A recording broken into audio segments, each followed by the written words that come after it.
अरावली के ना होने से हमारी जिंदगी में होने ना होने से हमारी जिंदगी पर इसका क्या असर पड़ेगा, ग्राफिक्स के जरिए कुछ डिटेल्स इससे जुड़ी आपको दे देते हैं। बड़े ध्यान से समझिएगा जिससे आपको समझ में आए कि अरावली को लेकर ये मुहिम रिपब्लिक भारत क्यों चला रहा है। सबसे पहले स्वस्थ अरावली की बात करते हैं, जो प्राकृतिक स्पंज की तरह काम करता है। मानसून में जो तेज बारिश होती है उसे ये पहाड़ियां सोख लेती हैं। ये पानी जमीन के अंदर जाता है जिससे कुएं और भूजल भर जाते हैं। ये पहाड़ियां राजस्थान के थार रेगिस्तान को आगे बढ़ने से रोकती हैं। इन पर पेड़ पौधे होने से मिट्टी अपनी जगह पर बनी रहती है और जो रेगिस्तानी धूल मिट्टी हवा में उड़कर दिल्ली गुरुग्राम जैसे शहरों तक पहुंच सकती थी वो नहीं पहुंच पाती है। ये पहाड़ियां जंगली जानवरों के लिए घर और रास्ता दोनों ही है। लेकिन अगर अरावली पर संकट आता है तो पानी जमीन में नहीं रुकेगा। कुएं जो तालाब हैं वो पूरी तरह से सूख जाएंगे। कभी बहुत सूखा पड़ेगा, कभी अचानक बाढ़ आ जाएगी। इस तरह के हालात बन जाएंगे। सिंचाई के लिए पानी कम होगा तो फसलें अच्छी नहीं होंगी, खेती का संकट खड़ा हो जाएगा। खनन और निर्माण से ढेर सारी महीन धूल उड़ेगी जो सांसों के लिए सबसे बड़ी बीमारी बन सकती है। हवा बहुत गंदी हो जाएगी। पेड़ पौधे खत्म होने से ऊपर अच्छी मिट्टी बह जाएगी। पहाड़ियों पर भूस्खलन होने लगेगा। पूरा इलाका रेगिस्तान में बदल जाएगा और ये नुकसान फिर कभी ठीक नहीं हो सकता। इसीलिए हम आपको बता रहे हैं कि अरावली का रहना बहुत जरूरी है। कुल मिलाकर अगर हम कहें तो अरावली पहाड़ियां हमारे पानी, हवा, खेती और जंगली जीवन की रक्षा करती हैं। इन्हें बचाना मतलब खुद को और आने वाली पीढ़ियों को बचाना है। लेकिन अभी भी देश के पर्यावरण मंत्री भूपेंद्र यादव अरावली को लेकर नया पेच समझा रहे हैं और कह रहे हैं कि अरावली तो खतरे से बाहर है। सुनिए जरा उन्हें। कोई भी रिलैक्सेशन नहीं दिया गया है। पहली बात, अरावली भारत के 4 राज्यों में है, दिल्ली, राजस्थान, हरियाणा और गुजरात। टोटल अरावली 39 डिस्ट्रिक्ट्स में है। अरावली की पिटीशन 1985 से चल रही है। इस पिटीशन में चलने के बाद अरावली में माइनिंग के स्ट्रिक्ट नियम होने चाहिए, इसके हम भी पूरी तरीके से समर्थन करते हैं। सुप्रीम कोर्ट ने चारों राज्यों को कहा कि अरावली की सेम डेफिनेशन होनी चाहिए।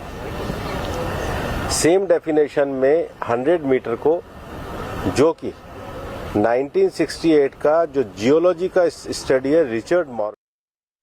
देखिए, पर्यावरण मंत्री भूपेंद्र यादव अपनी बात कह रहे हैं, लेकिन अरावली पर 100% तथ्य तो ये है जो हम आपको बताने जा रहे हैं।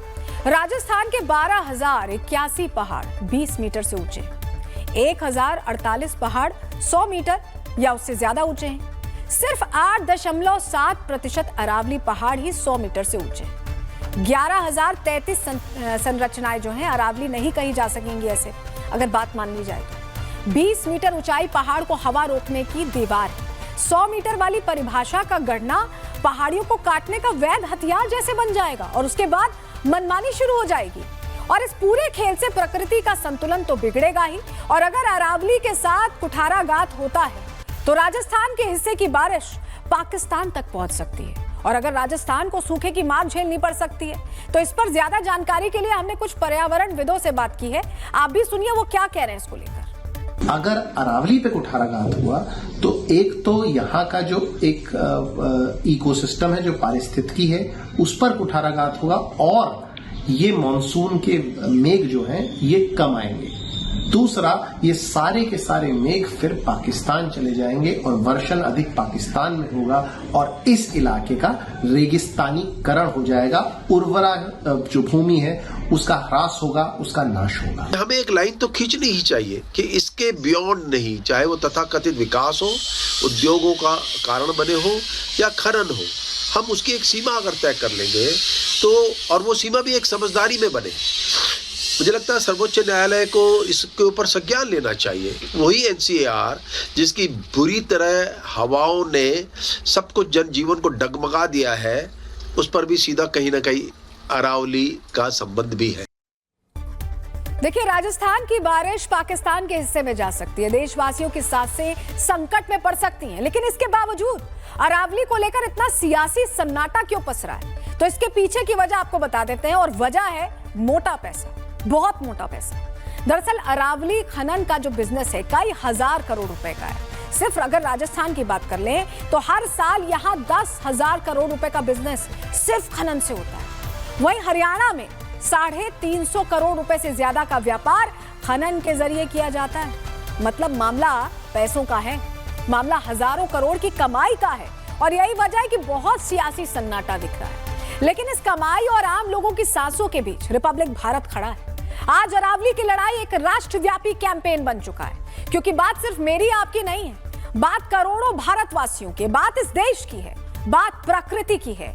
और प्रकृति के साथ अगर खिलवाड़ होगा तो तथ्यों, आंकड़ों और तस्वीरों और जिम्मेदारी के साथ हम प्रहार भी करेंगे।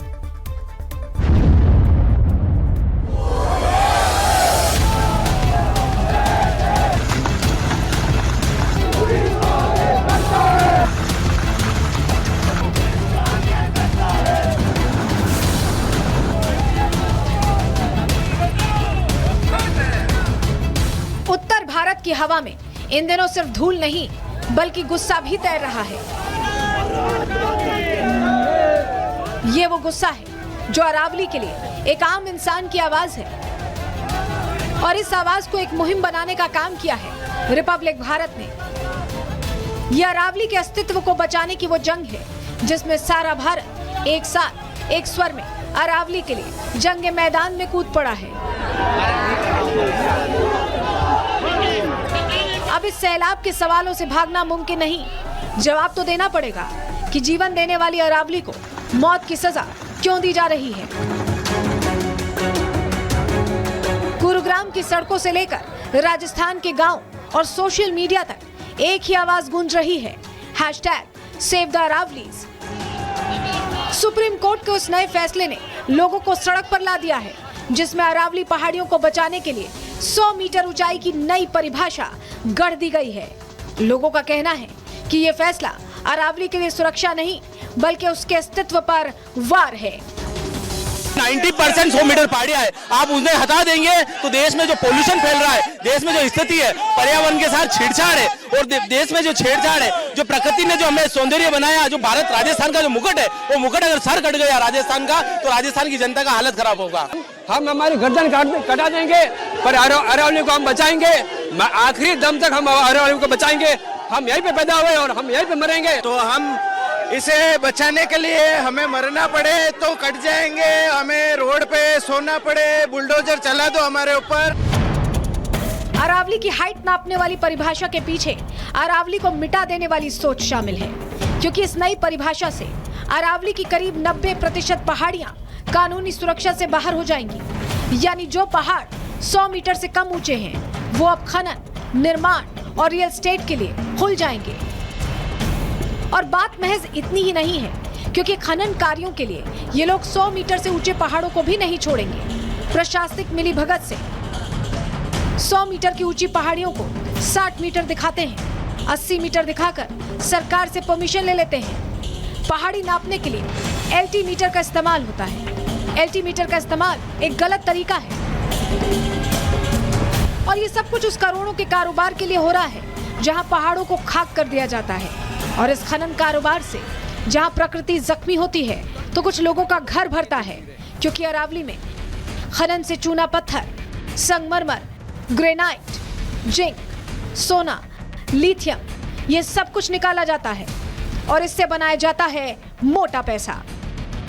यही वजह है कि आज हजारों लोग मानव श्रृंखला बना रहे हैं, शांतिपूर्ण मार्च निकाल रहे हैं और ऑनलाइन याचिकाओं पर हस्ताक्षर कर रहे हैं। उनके लिए ये लड़ाई जमीन की नहीं, सांस लेने की है। दूसरी तरफ ये मुद्दा अब सियासी रंग भी ले चुका है। राजस्थान के पूर्व मुख्यमंत्री अशोक गहलोत ने फैसले को खनन माफियाओं के लिए रेड कारपेट बताया। विरोध जताने के लिए उन्होंने अपने सोशल मीडिया प्रोफाइल में तस्वीर भी सेव अरावली कर ली। लेकिन सियासी हस्तियों पर भरोसा करने से पहले ये सच भी सुन लीजिए कि अशोक गहलोत आज जिस अरावली को बचाने की बात कर रहे हैं, साल 2002 में उनके मुख्यमंत्री रहते उन्होंने अरावली पर ऐसा ही आदेश दे दिया था।